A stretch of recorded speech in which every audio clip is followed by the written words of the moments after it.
Hello, everyone. I cannot say how excited I am to be attending virtually here this Young Farmer and Food Conference put on by Stone Barns. This would be my second time. I was there last year as well. Really impressed by all the energy.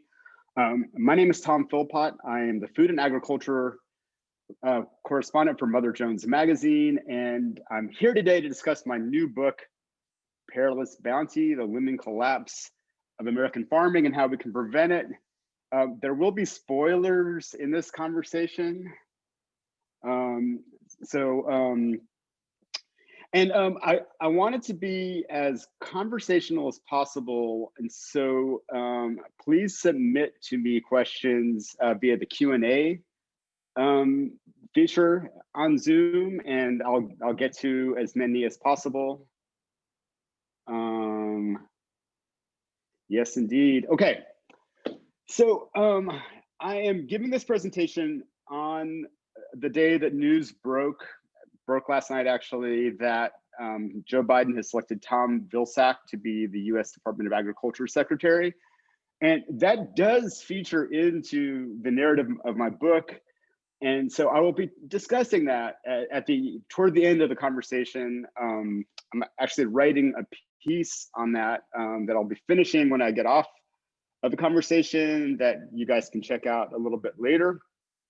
And I just want to say, how much it means to me to be involved in a Young Farmers and Cooks conference, because I was in the position about 15 or 16 years ago of being not exactly a young farmer. I was pushing 40 at the time, but a new farmer. I moved from Brooklyn to the Appalachian Mountains, North Carolina, to help start what was actually, we didn't think about it like this, but it was, looking back on it, it was a cooperative farm on some of our members' family land.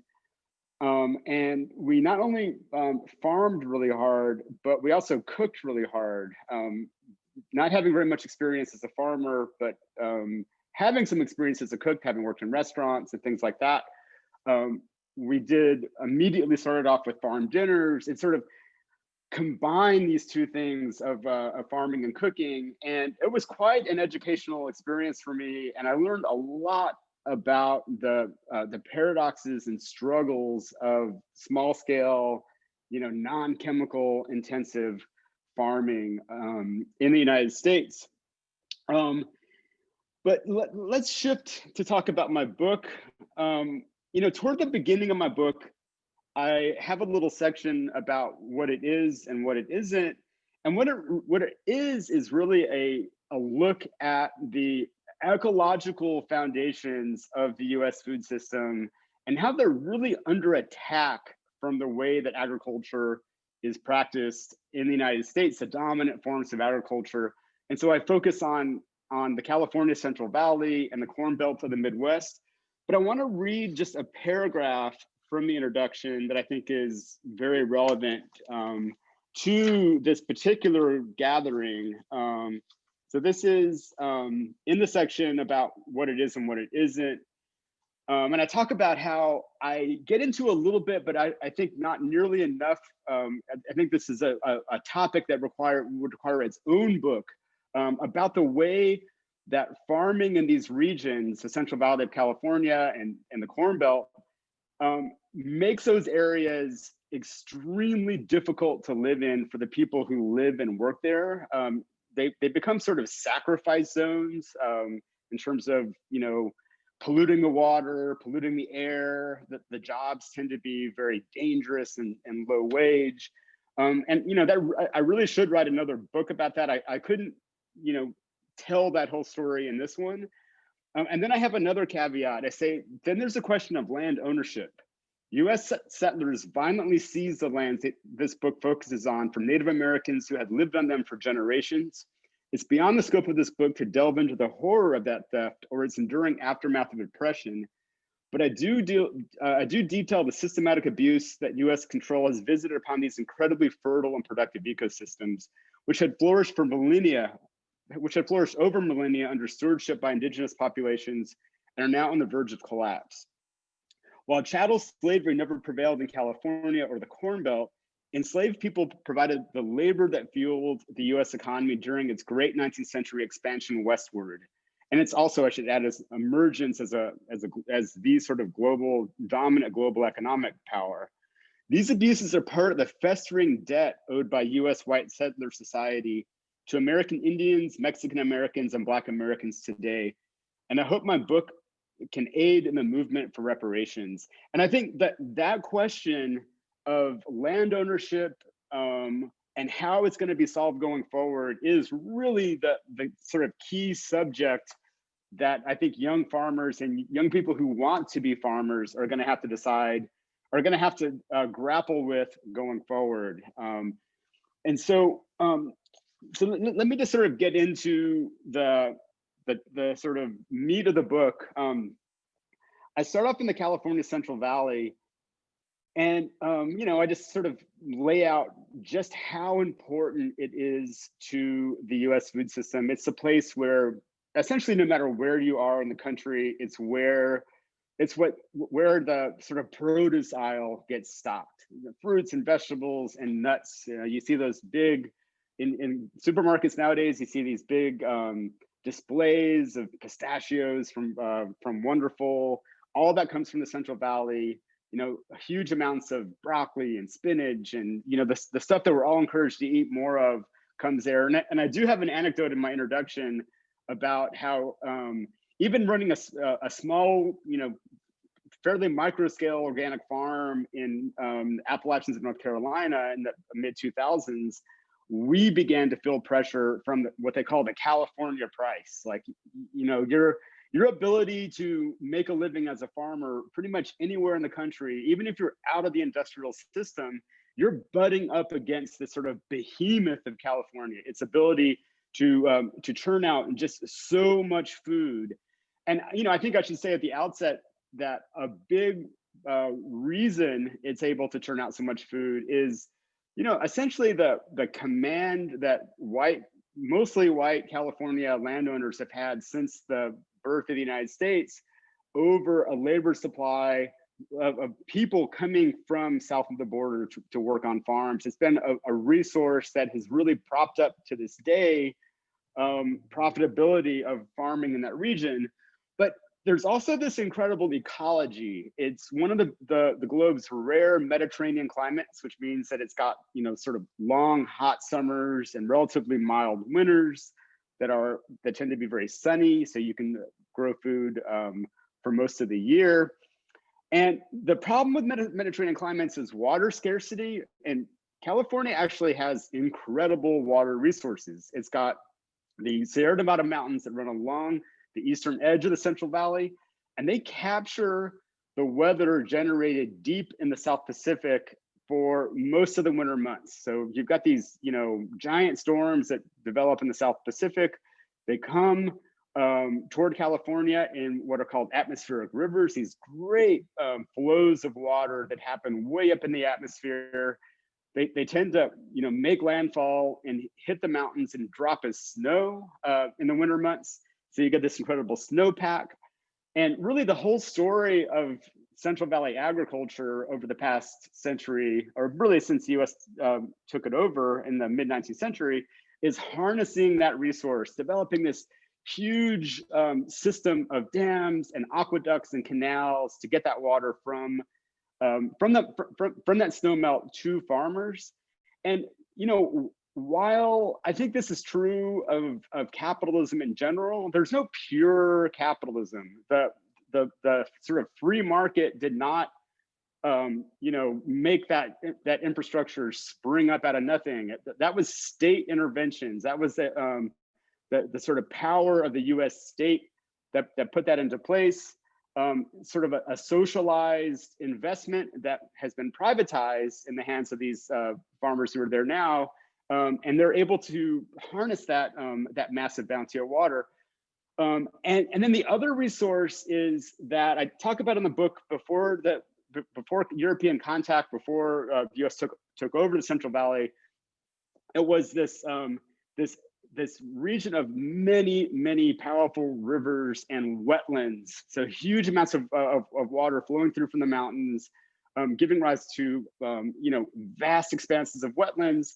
And that water percolates down and creates another massive water resource, and that is the aquifers under California, under the Central Valley, an incredible store of water. And so if you're a farmer there, you've got this dream situation. You've got this annual gusher of snowmelt that goes through the canals that you can tap, and you got this this underground reserve of water that you can tap if and when that fails. If there's a drought, you can tap the underground water. And so you got this great situation for growing food.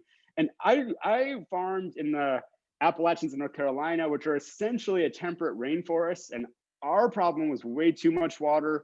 And that gives you sort of, late blight of your tomatoes and potato blight. And, you have insect pests that are encouraged by all this moisture.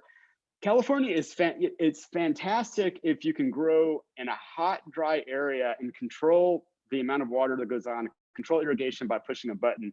It's kind of a dream situation. But as I detail in the book, agriculture there has gotten so big and so ravenous and so used to having this massive amount of water at its command, and climate change has cut into what the snowpack delivers. And there are years when there is no snowpack increasingly frequently, and that was the crux of the drought in the first half of the last decade, 2011 to 2016 or so. And so what you get there is you get a situation where basically farming has way outstripped the annual contribution of the snowpack, and it's the aquifers being driven to the bottom. And you're seeing the draining of the Central Valley aquifers, and you're seeing that literally manifests itself as subsidence. The ground is sinking, and it's causing all kinds of infrastructural problems.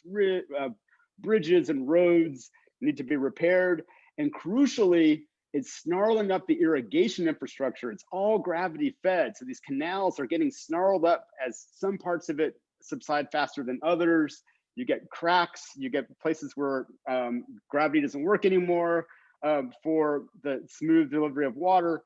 And what that does is it means that even when there are good years, even when there's plenty of snowpack, less water is getting to those regions, and they're reverting to the pump more and more. And for the people who live there in the area, mostly farm workers, what that means is the water there is super polluted by nitrates from all the fertilization, and also as the aquifer gets lower and lower, it gets more and more packed with minerals, including arsenic, naturally occurring, but it gets more concentrated as you get down.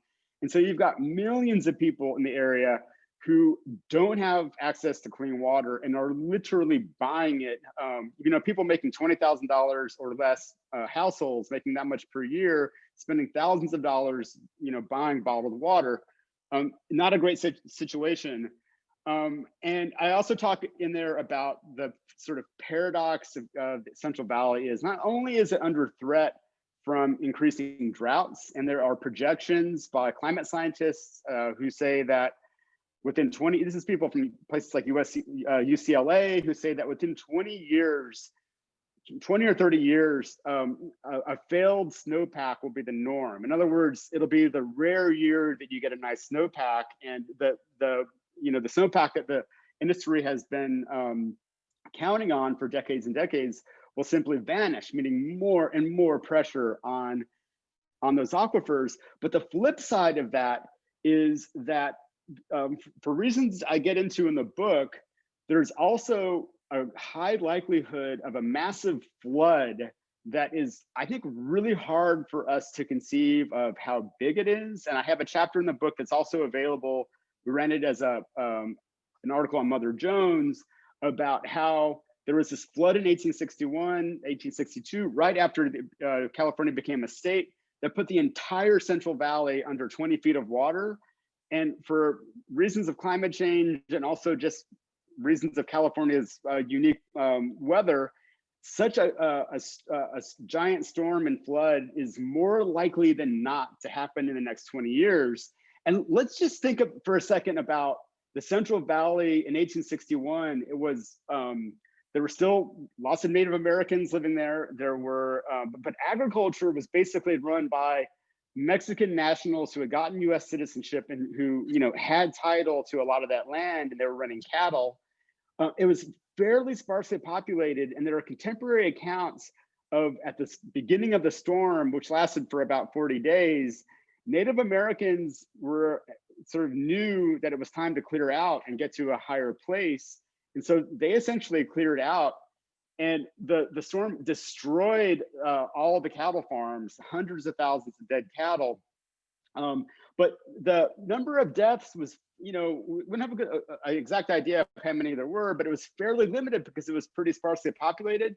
And think about now, not only is it this linchpin of the US food system that would be under 20 feet of water with supplying about a quarter of the food that we eat, but just imagine all the industrial dairies there. California is the biggest dairy state in the country, puts out more than Wisconsin. Imagine modern day industrial dairy cows by the hundreds of thousands and trying to move them out of flood's way. Think about all the pesticides that make the sort of industrial system of almond and vegetable, cotton, et cetera, production hum nowadays. And think about the stockpiles of pesticides that you have to have on hand to make all that work. And think of the manure, the sort of CAFO manure that exists in that region. And finally, think about how California's fastest growing cities are in the Central Valley. Places like Fresno and Stockton and Bakersfield are gaining population really fast. And so, I think this combination, this threat of drought and flood in the area makes that the food that we're relying on from California really a perilous bounty indeed. And then in the book, I shift over to the Corn Belt, and the Corn Belt is sort of the California of meat production. Basically, as everyone here knows, the great bulk of the corn and soybeans that feeds, is the lifeblood of our feedlots, our chicken and cattle and hog feedlots comes from the area. Iowa, in the middle of the Corn Belt, is by far the biggest hog producing state. It's also the #1 egg producing state, massive egg production there. So they're taking corn and soybeans and turning them into pork and eggs in these factory facilities. And what I document in the book, whereas California is sort of using its water as, it's using this fossil resource that is water, and we're heading to the bottom of the aquifer there. In the Corn Belt, the crucial resource that's being consumed is soil. So, incredible soils in the area, formed by glaciation, some thousands of years ago, and really managed incredibly well by Native Americans over many millennia. You get this incredible sort of topsoil. Well, I think most people probably know that within, since the U.S. settlement in the mid-19th century, half of that topsoil has eroded away. So it's, as unique in the globe, California being a Mediterranean climate with this incredible mountain and aquifer system, Iowa and the Corn Belt might even be more unique in having this sort of prairie-derived black soil. There's, the Argentine Pampas, there's Ukraine and its black soil region. These are really the only regions that have soil like that, and it's already being consumed way faster than it can be replenished. And what I show in my book is that, basically the erosion rates are much higher than what the USDA is calculating. And the main driver of that is that, and it's also climate change related.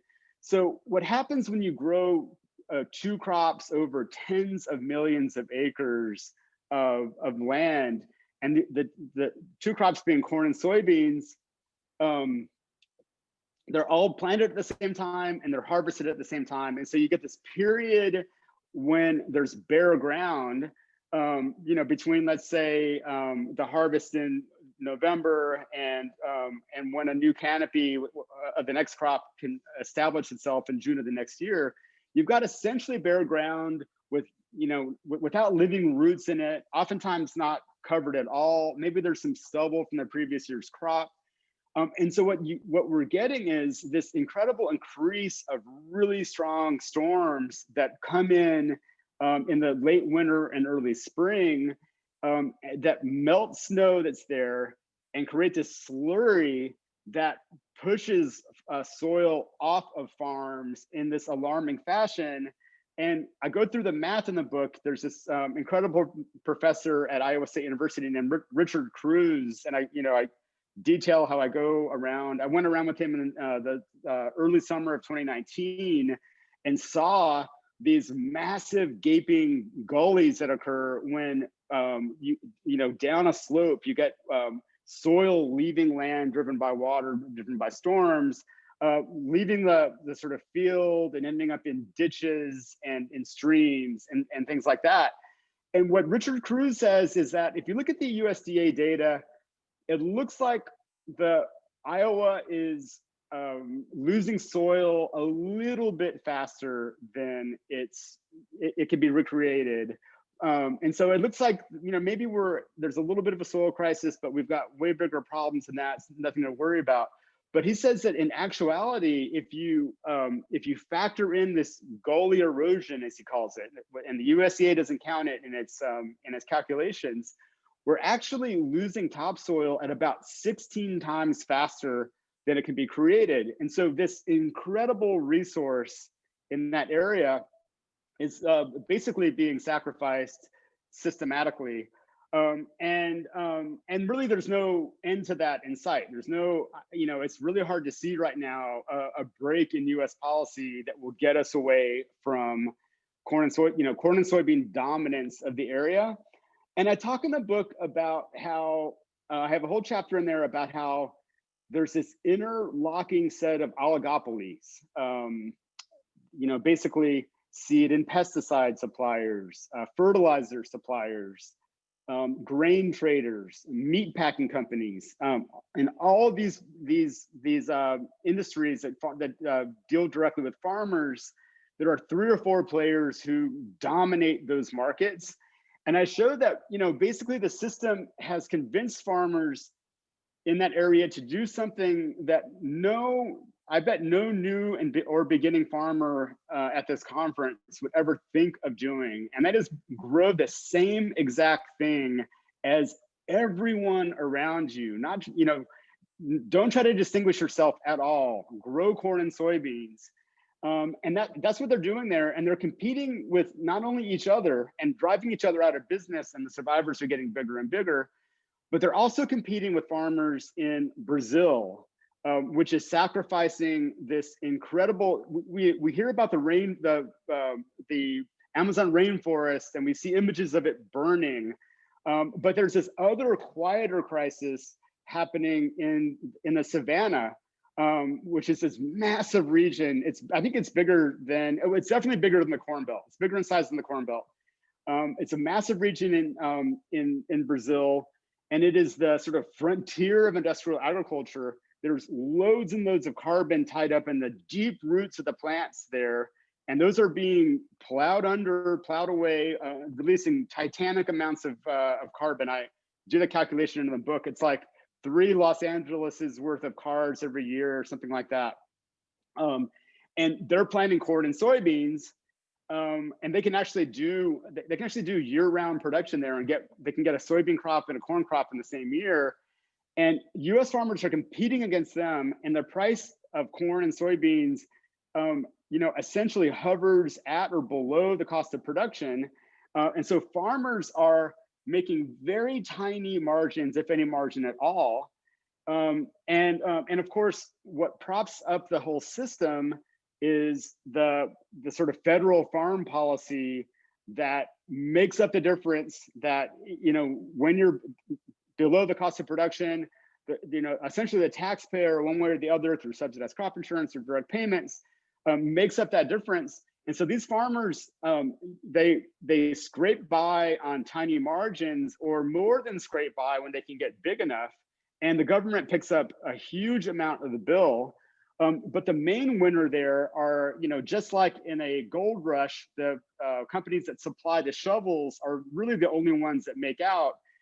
These guys are the shovel suppliers of a gold rush. They're the ones who make these fat, amazing profits while farmers scrape by. Now, I did leave something out of my book that is very relevant to the conversation. It's true that farmers have really tight margins. It's true that it's impossible to make a living unless you get bigger and bigger. And that's why there's this push that's been going on for half a century of farmers going out of business and selling out to their neighbors. So you get ever more gigantic farms. But the surviving farmers do make out in one way, and that is that their land prices continue to appreciate. And so it's sort of like, in the NBA, if you own a basketball team, you don't necessarily make a lot of profits every year because it costs a lot of money to run a basketball team, but the value of your franchise keeps rising. And so when you're ready to sell out, that's when you cash in. And so you bought it for $2 billion, you sell it for $4 billion. That's where your profit is. And that is happening in the Midwest. Even with the downturn in prices that started in 2013, land prices are still really, really high. And what that means for our discussion, discussion of new and beginning farmers, is that it's really hard to break into that territory, even though the soil is really rich, even though you can be close to a city and actually grow food for people to eat, or even sell it in a town. It's really hard to break into farming there because of this incredible land appreciation, land price appreciation that happens. And it's another force that sort of props up this system that is, essentially working for those surviving farmers and working for the shareholders of these companies, but for not very many other people. And I do detail in the book the downstream effects, the horrible water crisis that is of nitrate pollution that's happening throughout the region. People's water has nitrates, which has been shown to cause cancer at low levels. And obviously algae blooms are wreaking havoc, throughout the region in any freshwater area, and it puts out a toxin that gets into water and will make your dog sick if your dog, humans don't even think about swimming in that water, but sometimes a dog will jump in, will either make your dog sick or kill your dog. There's that sort of giant dead zone in the Gulf of Mexico that happens every year as predictably as anything else. So I do talk about all the downstream effects. And then of course, we have to mention the diet that comes out of this, the sort of, cheap feedlot meat, and then all these ingredients from corn fat, corn oil, the soybean oil, to high fructose corn syrup, to other corn sweeteners, and all kinds of ingredients that are the lifeblood of the industrial food system. And we're getting more and more research showing that reliance on diets that come out of this system that are sort of propped up by cheap corn and soybeans are literally killing us.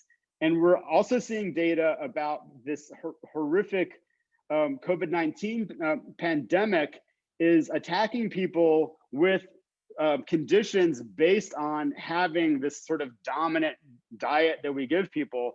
And so, I asked the question in the book, who benefits from this system? And it's a very tiny number of shareholders who get really wealthy off of it, and everyone else loses. And I do go in the book and talk about farmers. I have a couple of profiles of farmers who are doing things differently. They're bringing biodiversity into their farms. They're keeping their soil covered. They're producing lots and lots of great food, and they're actually fairly profitable. And but the problem is, I wish it could have been like a happy, neat, tied up solution section saying, "Hey, everyone, just do this." But I actually know that there are so many obstacles. There's so much inertia in the system that keeps it propped up. That those guys, these incredible farmers, I talk about Tom Franson in there, and David Brandt, who's a farmer in Ohio.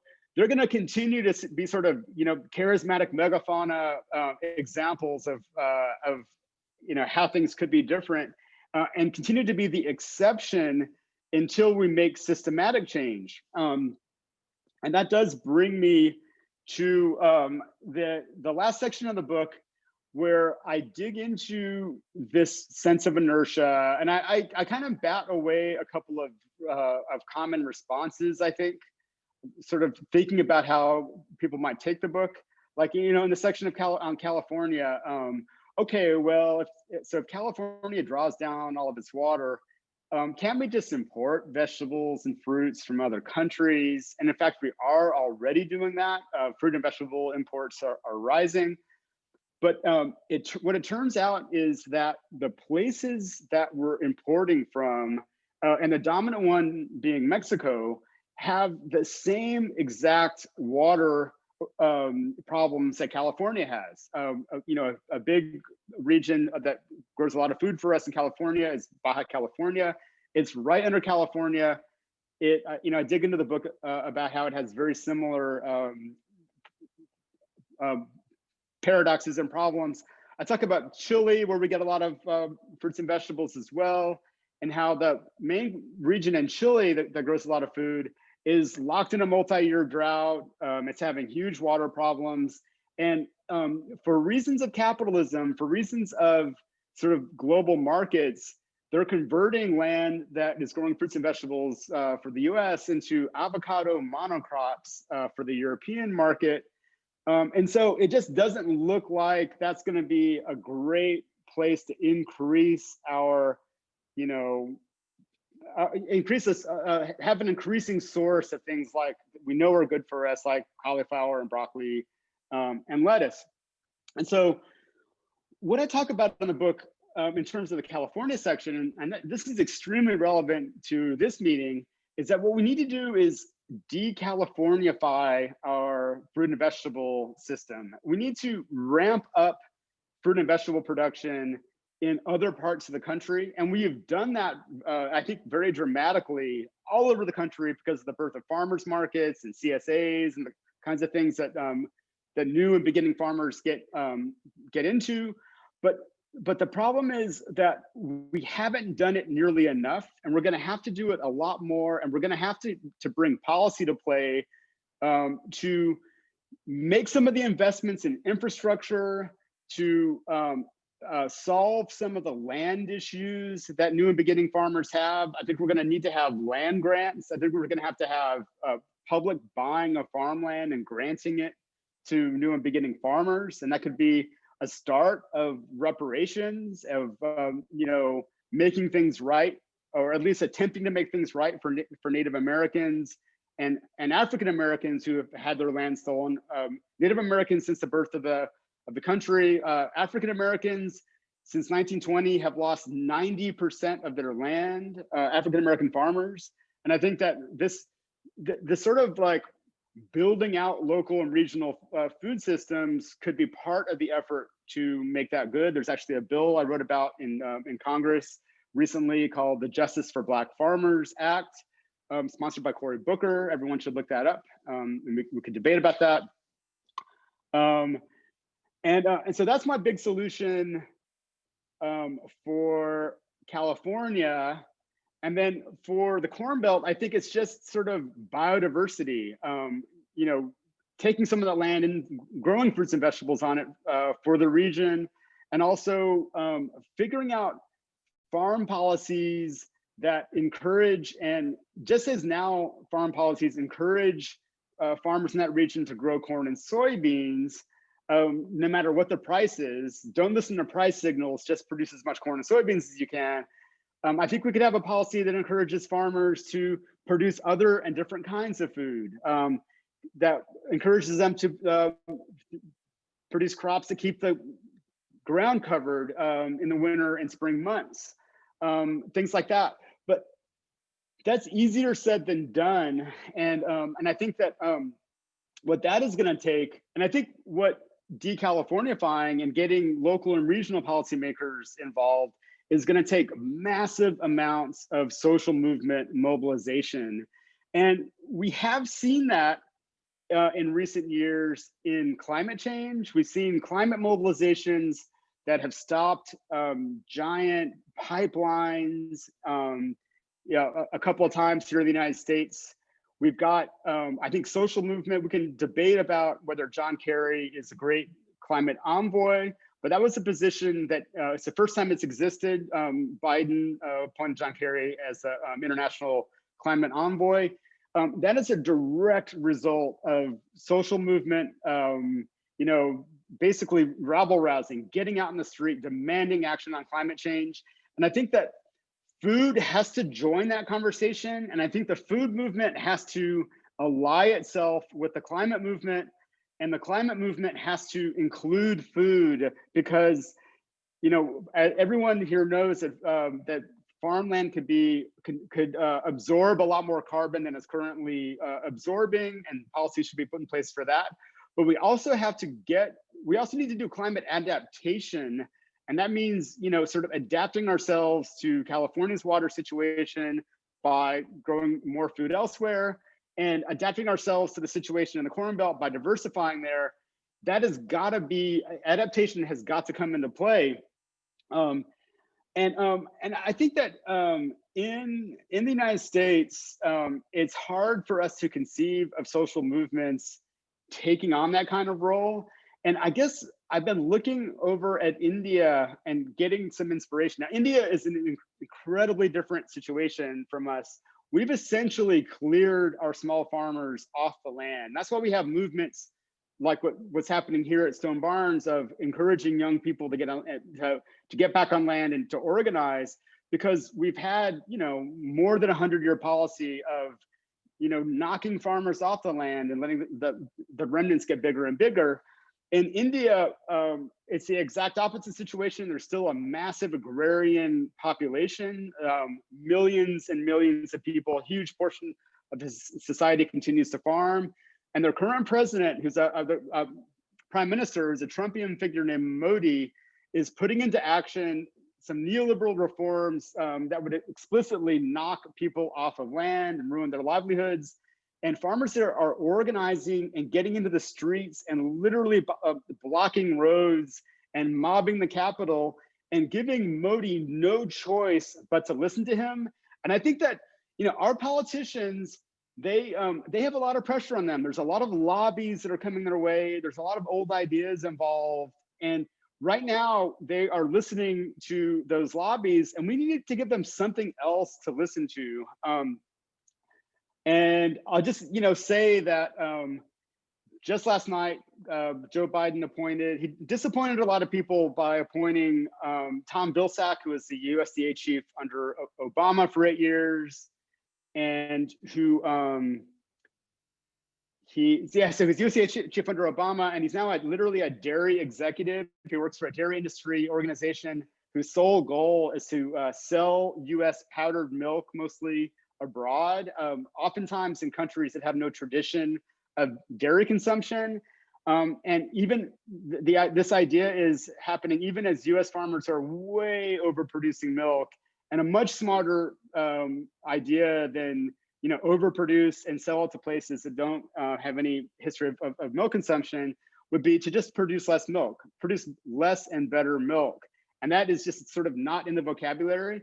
And so what that's telling me is that as retrograde and awful as the Trump regime was, and in particular its Secretary of Agriculture, Sonny Perdue, just because they've been vanquished and will presumably be gone in a couple of weeks, doesn't mean that social movements don't have a lot of work to do. Biden did not hear the message that we need to completely rethink farm policy. I think his climate policy is essentially a private carbon market on top of this current policy that we have of encouraging corn and soybean production. And so it's a little bit of pushing back on that, but not nearly enough to stop it. I don't think it moves the needle. I don't think we have vision at the USDA. And so I guess what I'm here to tell you guys is that we really have got to mobilize and make food policy reform into a major issue going forward. And I think that young folks going back to the farm have the energy and the knowledge to play a huge role in that. So I do have a question. Yeah, this is a really good question from an anonymous attendee. It's a, the person asks, given these massive problems I talk about that are so huge, and these industries are so entrenched and powerful, are national changes really realistic? And instead, should we think about community-led and seasonally based solutions outside of the mainstream? Should those be uplifted? And I think that the answer is yes, but I think the answer is definitely to continue building out, new forms, building out alternative systems. I think things like cooperatives, I think young farmers working together cooperatively is a really smart thing. But I also think that that is essentially what we've been doing for 30 years. Since I think the modern current sustainable food movement really sort of got together in the late 90s and got a boost in the mid 2000s. And I think that it's had that idea. The idea was that these problems are so big, we have to just sort of get to the community level and make changes in the ground. And I think that's great and necessary. But here we are in 2020, and climate change isn't getting any better. It's not, 2020 has been an awful year, but climate change isn't gonna, stop in 2021 just because the year changed. It is proceeding apace. And that approach is not fast enough. I do think we have to get out on the streets and demand these sort of national policy changes.